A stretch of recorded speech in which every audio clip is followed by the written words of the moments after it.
like to welcome everybody back for our first installment of the biweekly webinar for North Texas, kicking off 2024 with one that I'm super excited about.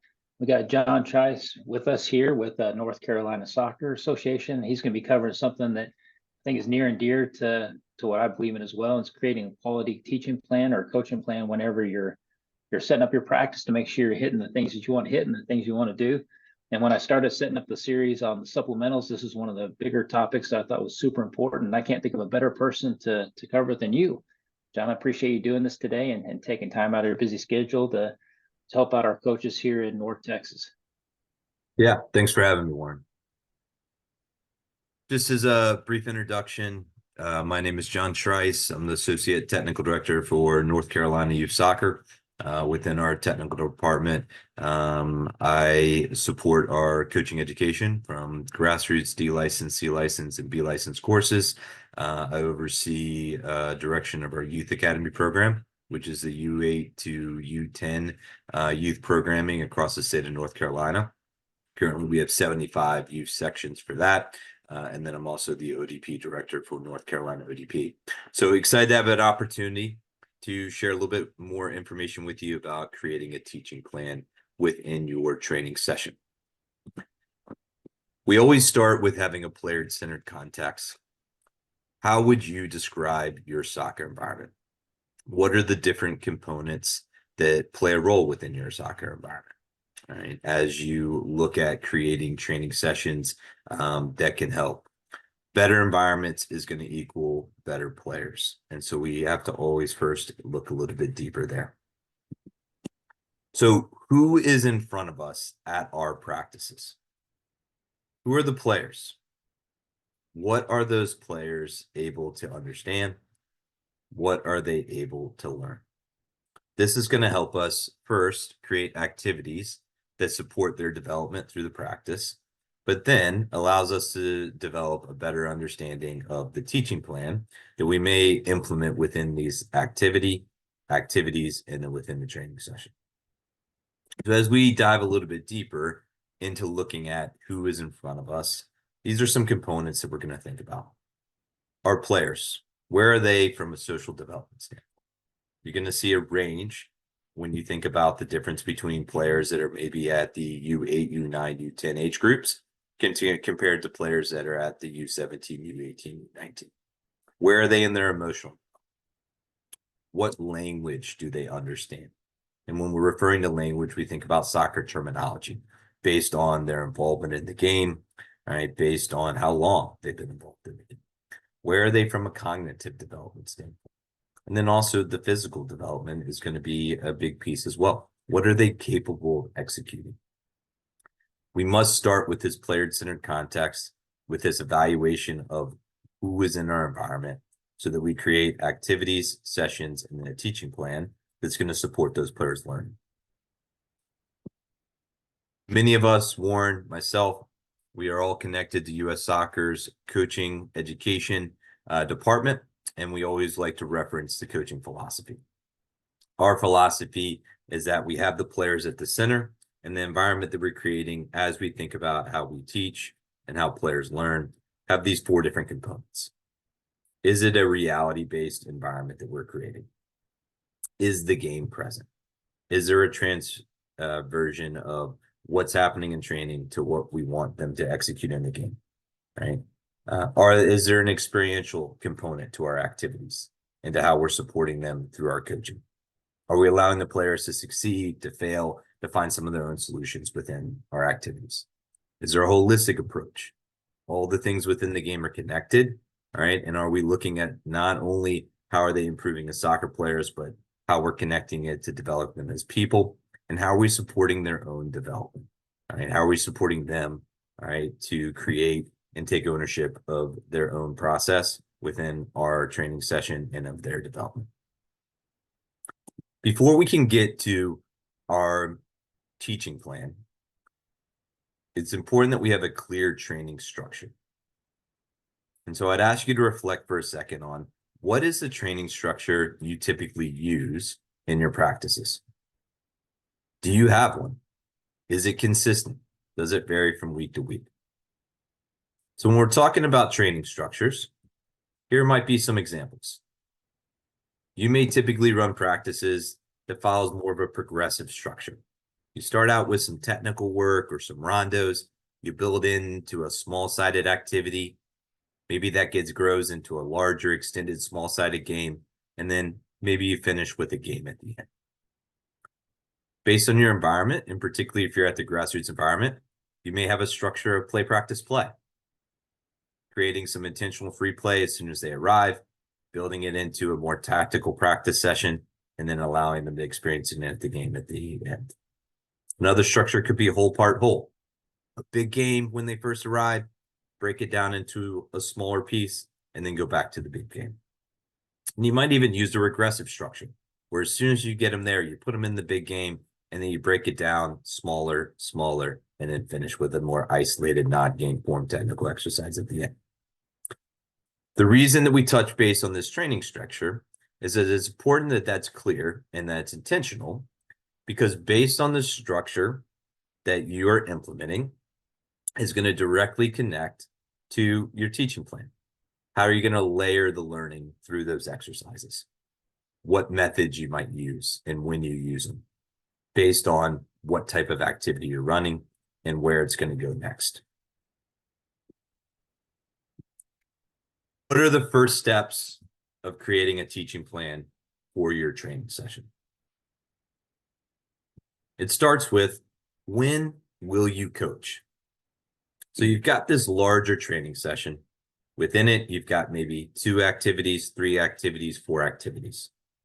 Based on that activity, based on what you want to help develop the players, when specifically are you going to coach?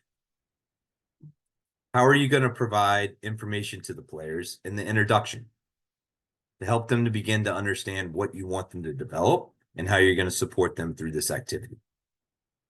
You can coach during active play. You can coach in the flow.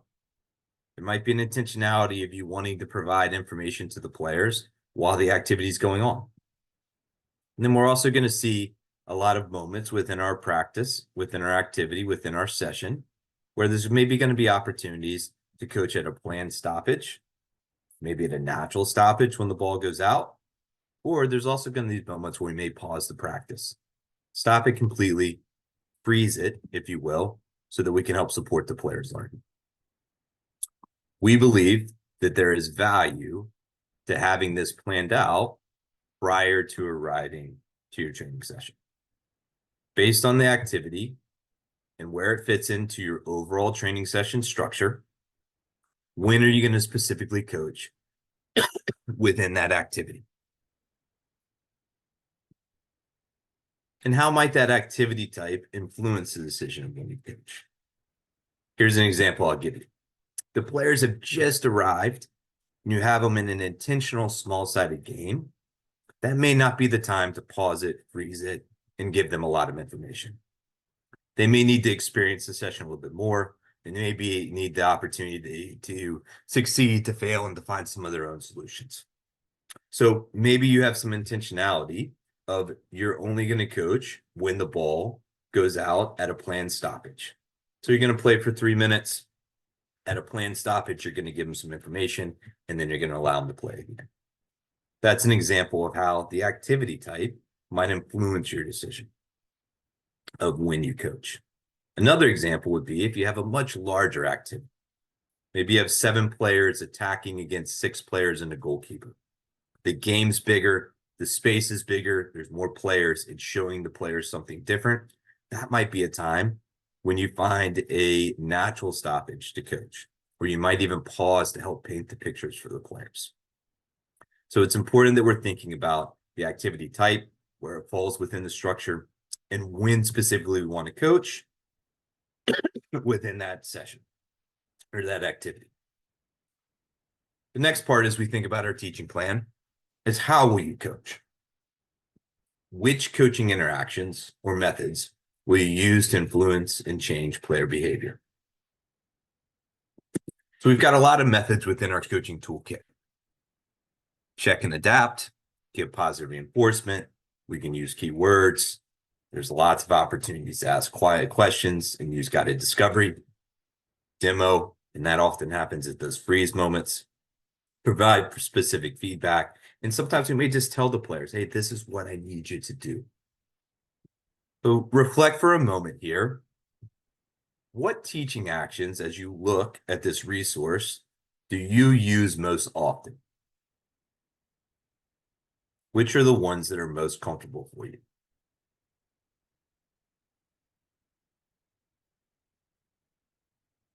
Get the left here. Which teaching actions do you use least? Are there ones that you've never used or that you're not familiar with? And let's discuss these teaching actions a little bit more. The first one is check and adapt. Some best practices as you think about applying this teaching method when you've intentionally chosen is that generally check and adapt is going to occur at the beginning of an activity. It's an opportunity to ensure the activity is organized as we intended. We had this plan. We created our activity, our training session prior to arrival. We had specific dimensions, numbers, methods of scoring that we were looking to implement. Is the activity set up and running the way that we had hoped? Or do we need to make adjustments? Maybe to our dimensions, maybe to creating clarity of the rules of how the activity works. It's also a really good opportunity for us to observe players' behavior as they are starting the activity. What are we noticing about it, right? And how might we need to adapt or adjust the activity to help support their learning? Looking at giving positive reinforcement. This is one that I feel like is really underused. Too often, our coaching go-to is to give them information when they've done something wrong. Can we catch players doing it right? Especially this can be impactful based on the age and stage with younger players. Can we catch them executing the action that we want to see and reinforce that behavior? When you do this, be specific. Oftentimes, the information we're giving during the activity are phrases like, well done, or unlucky, or I like the idea. When you give this information and you give positive reinforcement, can you be very specific? So an example would be, Bill, I love how you pointed your toe down, shot low to the far post. Keep doing it that way and you'll keep scoring. We've given a really specific information to reinforce the behavior that we want to see again. The player knows exactly what we want them to execute. Stay on topic when you give positive reinforcement. You've spent time creating your activity and your training session. There's hopefully a clear, concise training goal that you're developing through that entire session. Make sure your positive reinforcement is on topic, all right, to the training goal. One of the things that we often can see with coaches is they're focusing on an attacking topic, and then they're giving a lot of positive reinforcement to when the defenders are successful. Stay on topic for your positive reinforcement. It's going to help support that learning through your session. As you look at keywords, this is one that's really underused by coaches as well. Keywords are team agreed upon words or phrases that trigger the intended player behavior. It helps the players go through this process you see there. Can they perceive the situation? Can they decide about what they want to do, complete that action, and then reflect on that process? This is an opportunity to help support the players of finding some of their own solutions within the activity. So some examples of key phrases. Maybe you have players that are being really static in their movement. They're not creating passing options to help support other players for you to build through your defending third, your middle third into attacking third. An example of a key phrase may be find new space. You put a name on that, Warren, find new space. You're triggering that player to think, I've got to move somewhere. But you're not telling them specifically where to move. You're still giving them some autonomy to make that decision. An example for if you wanted a player to do attack 1v1, you could encourage them, take them on. You're not telling them how to take them on or telling her how to take them on, but you're giving them that encouragement of, hey, this is a moment where I want you to take them on. and you're hoping to trigger that behavior, and they have to decide and act on how they're going to do that. The last example, and this is a great one for young kids that we're starting to build that initiative of wanting to go take the ball from the opponent. All right, but also certainly applies to older kids as well. You want them to steal the ball, you might use a phrase like hunt the ball. Can you encourage them to go find it, to press a little bit, and to look to win the ball back? So as you think about using this method in your session, think about the phrases that would help trigger behaviors for your players. And remember, it has to be agreed upon between you and the players. It does not do any good if it's a phrase that the players don't understand. Guided discovery is one that has become a lot more prevalent, especially for those that have taken coaching courses in the last 5 years. Too often, though, the guided discovery questions are very general in nature. To help make these guided discovery questions more effective, all right, consider using where, why, how, what, and who as it connects to the specific questions. Where in the field are you trying to get them to think about the actions? All right. What are the goals? How are the players going to be able to accomplish those goals? What are the specific actions? And who are these players? When you ask a guided question, a lot of times we see things like, hey, what could we do better? Or when we have the ball, what do we need to do? When you start to use some of these to add more specificity to the question, it can really help support the development of the players. When our center back is in possession in our defensive third and has time on the ball, all right, what are the movements we want to see out of the other players?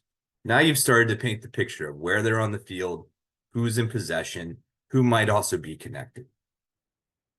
It'll help support that learning. The other piece I'd really encourage you to think about in regards to implementing guided discovery in your activities and through your session is having a follow-up question when you ask that initial guided discovery question. Often as coaches, we ask this guided discovery question, a player gives us a one-word answer, and then we begin to talk for 5 minutes afterwards. The goal is that these guided discovery moments are an opportunity for players to think about the game, all right, and again, to find some of their own solutions. So how can we support that? How can we make sure it's a dialogue and not us asking one question, receiving a call and response back, and then we start talking? So I'd encourage you to think about what are some follow-up questions you have. When you ask that question to a player or to a group of players and they give you an answer, follow it up with why, or tell me more about that. Show me what you mean. All right. These are all ways to start to engage in that dialogue and to get the players to talk more and to share more with each other and to help find these solutions. And I also encourage you to think about how you can vary the delivery. And this connects back to when, all right, you might implement this moment based on the activity. Oftentimes we see guided discovery at planned stoppages. We ask one question and then we send it back out there. How could you implement this in different ways? Can you ask a guided discovery to an individual in the flow of the activity? Is there a natural stoppage in between repetitions? The player's been able or the team's been able to be successful and accomplish the method of scoring. Maybe before the next repetition occurs, you ask a guided question to the group to think about and then see if they can implement. And then certainly there's going to be a planned break and planned moments where we can use this guided discovery. There's also a lot of different varied methods that we can ask. If we have a group of players and we ask a guided question to all of them, the tendency could be that there's one or two players that always give us answers. So thinking about what are different ways that we can engage the players through this guided discovery process. Maybe you split them up into small groups and you ask it a guided discovery question and have them talk amongst themselves. Maybe you have the defenders, midfielders, and forwards get together, all right, and they can discuss and come to find the answers. Maybe you talk to an individual and ask him to think about it or her to think about it and then be prepared to come to a response because that player needs a little bit more time to think about the response. How can you implement this in different ways to support the learning in your activity in your sessions? And then one that we oftentimes see the most is demo, or what happens is pause or freezing within the activity. Some things to think about if you're going to freeze the activity to coach. Have you identified a trend of behavior that you feel like you need to freeze to paint the picture for everybody, opposed to an individual mistake. A habit can be is that we see a player make a mistake, we freeze it, we identify just that one piece. Well, was that the most meaningful moment? Or was there a bigger trend of behavior that we observed one time, two times, three times, we haven't been able to fix through using other coaching methods, and we want to stop it so that we can help really paint that picture for everybody? Make sure if you're going to freeze your activity and maybe demo or ask questions or give information that is connected to your training objective. Again, it's not a singular bad touch or individual mistake. And make sure you connect these moments to multiple players. 2, 3, 4 players. We want these interactions to be really meaningful if we're going to stop the activity and maybe demo what actions we want to see. And restart with that stop moment. This is one that is probably most useful during the learning phase of practice. Once the activity has gotten bigger and there's more space and the game is showing the players something bigger from a tactical standpoint. When we start to think about giving feedback to players, some best practices to be aware of. Who are your individual players, reflecting back to the beginning of this interaction? Who is in front of us? And how might different players need to receive feedback in different ways? Not every player on our team is the same. Some are more comfortable receiving it in front of peers than others. Are we being aware of that? And is it coming from a constructive approach? Hey, this is what's going well. It'd be even better if you could execute it in this way, or this would help you execute it in an even better way. And make sure you're spreading it around. Sometimes our feedback is only going to certain individuals. Through our week, through our month, how are we able to give some individual feedback to players throughout our training sessions? Last action we'll talk about, last method we'll talk about is command. When you start to think about just giving the players the solutions or demanding them to execute an action, have you use other methods first? Be clear, be concise, and also be aware of your tone if you're going to command a player to do an action. And can you follow up with positive reinforcement once you're seeing the desired behavior? So these are the methods that you might think about implementing at those specific wins that you've intentionally chosen based on the activity and where that activity falls within your training session.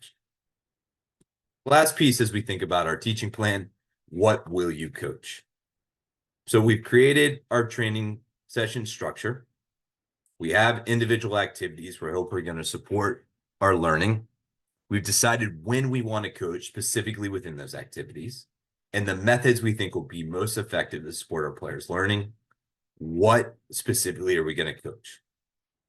What are the behaviors that you anticipate occurring? What are the specific coaching points that you'll provide to small groups or individuals when you coach them through the methods, the how you choose to use? It's important that we're pre-planning some of this prior to our session. We know our players, we know our team, we know some of the anticipated behaviors we're going to see. What are we going to provide them in regards to information to help solve these problems for our players, to help support their growth in these areas, to help them develop? We have to be really clear as a coach of what we're going to coach. Too often, we're just coaching what we see in the flow. Right? Sometimes, based on our experience, that works out really well.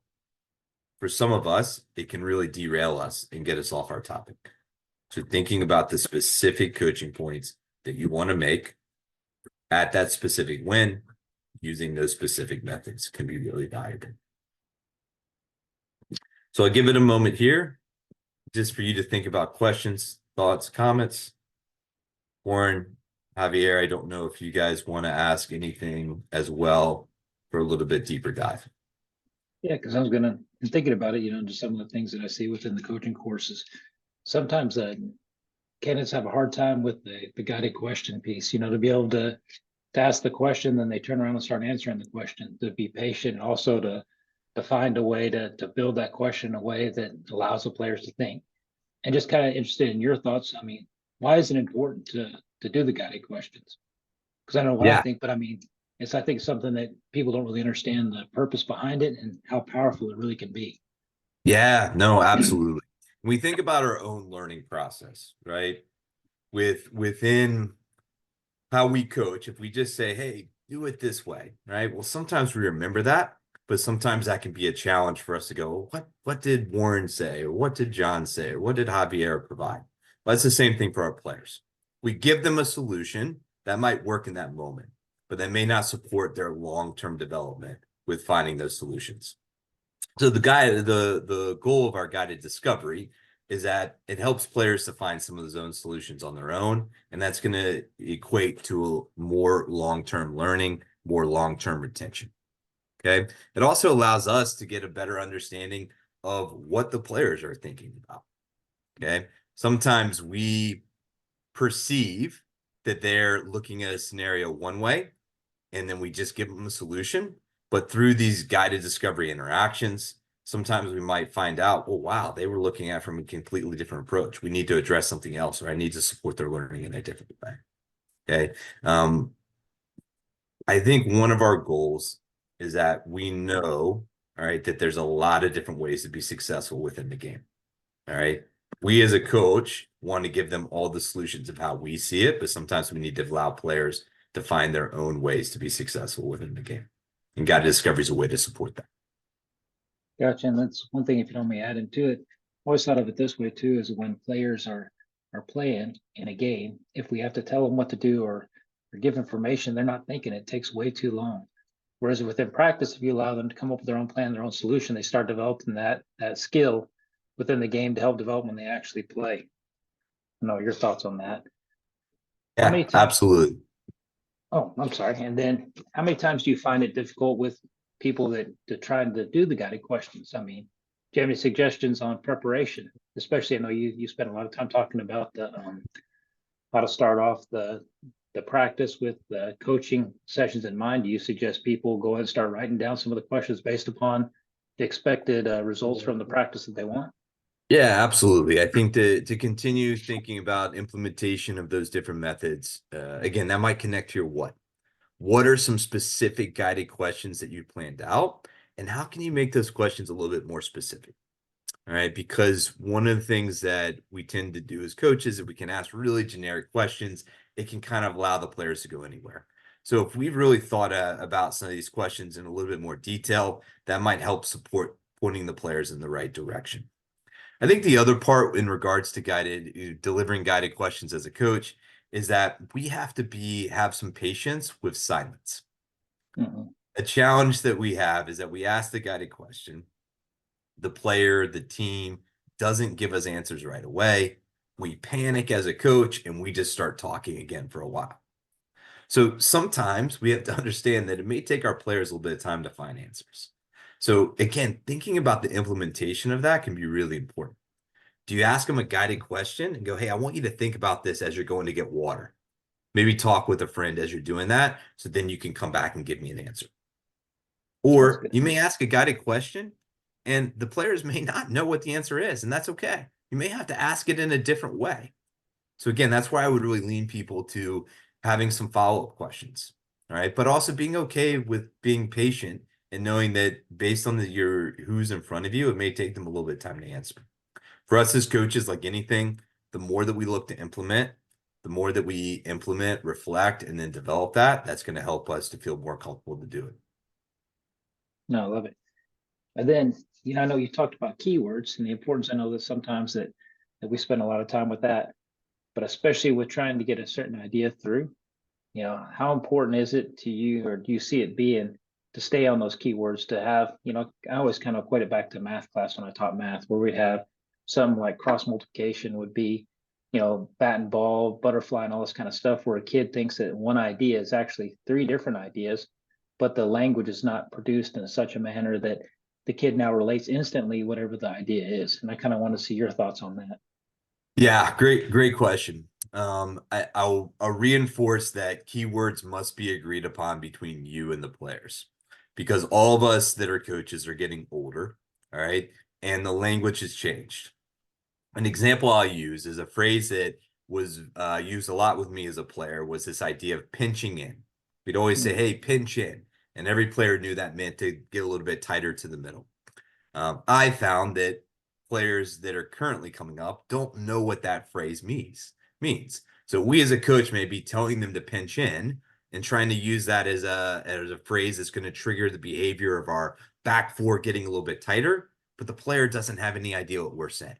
So it's so important that it's agreed upon between us and the players, right? And again, it's one of those things that we have to be patient that the first couple times we use it, it may not trigger that behavior immediately. All right. But the consistency of using it month after month through a season, through a year is going to help start to trigger that behavior. All right. So that's a really important piece. All right.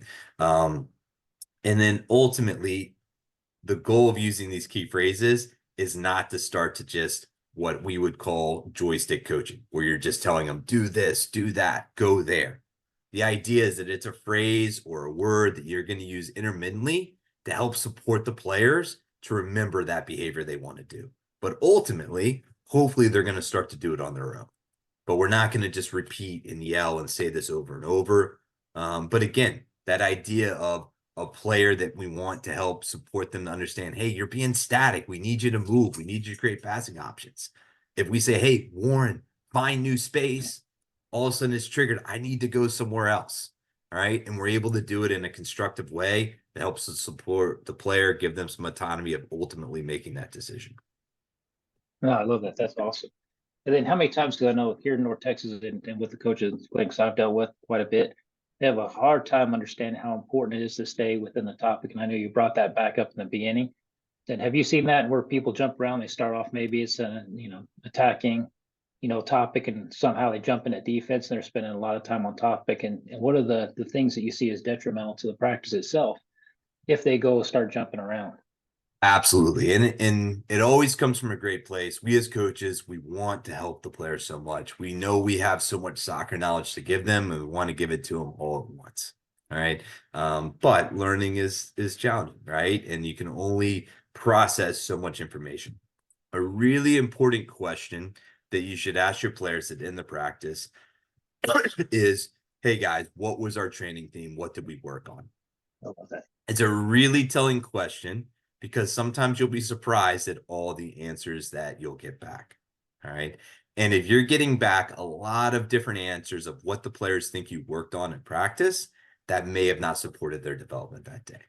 I look at it too. When they get in the car and mom and dad say, hey, what did you work on in practice? Is it really clear for them to say, hey, we worked on scoring goals today? That was our main theme. And is that consistent? So as you think about that within your session, it's a great thing to layer in. How are you introducing the activity and what you want to focus on? Are you checking for understanding at the end of that activity or at the beginning of the next activity? As you get into that final game, sometimes we get into the scrimmage and then we as coaches, we take a break and we stop coaching. We just let them play. But that's a really important time to see if they're implementing it. And are you helping to refocus and check for understanding of, hey guys, we were working on this through all practice. Now can we implement it in this game piece? That's going to help that long-term development. Oh, I love it.